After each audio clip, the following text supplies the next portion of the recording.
আসসালামু আলাইকুম। আজকে বানাবো শামি কাবাব। গরুর মাংস হাড্ডি ছাড়া 1 কেজি নিলাম। তারপর 1.5 পা বুটের ডাল, 2টো পেঁয়াজ, আদা বাটা, রসুন বাটা 2 চামচ, লবণ পরিমাণ মতো, 5-7টা কাঁচামরিচ, 6-7টা এবং দারচিনি, এলাচ, লং, জিরা, লবণ পরিমাণ মতন দিয়ে কুকারে 3-4 সিটি দিয়ে নিলাম।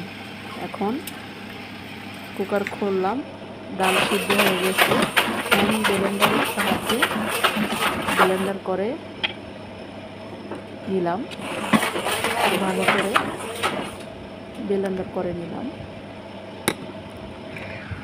ব্লেন্ডার হয়ে গেছে। এখন একটা বলে ঢেলে নেব। একটু ঠান্ডা হওয়া পর্যন্ত অপেক্ষা করব। এখন পেঁয়াজ, ছোট করে একটি পেঁয়াজ, ধনিয়া পাতা ছোট করে কেটে নিলাম।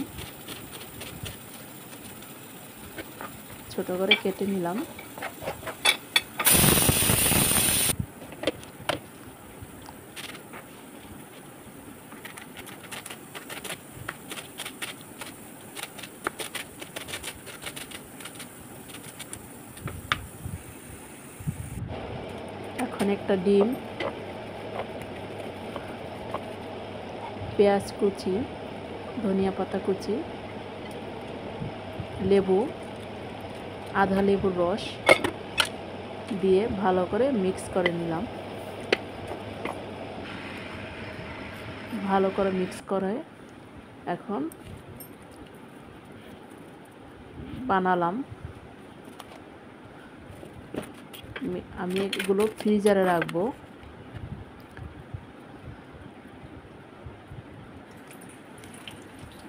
ফ্রাই করতেছি।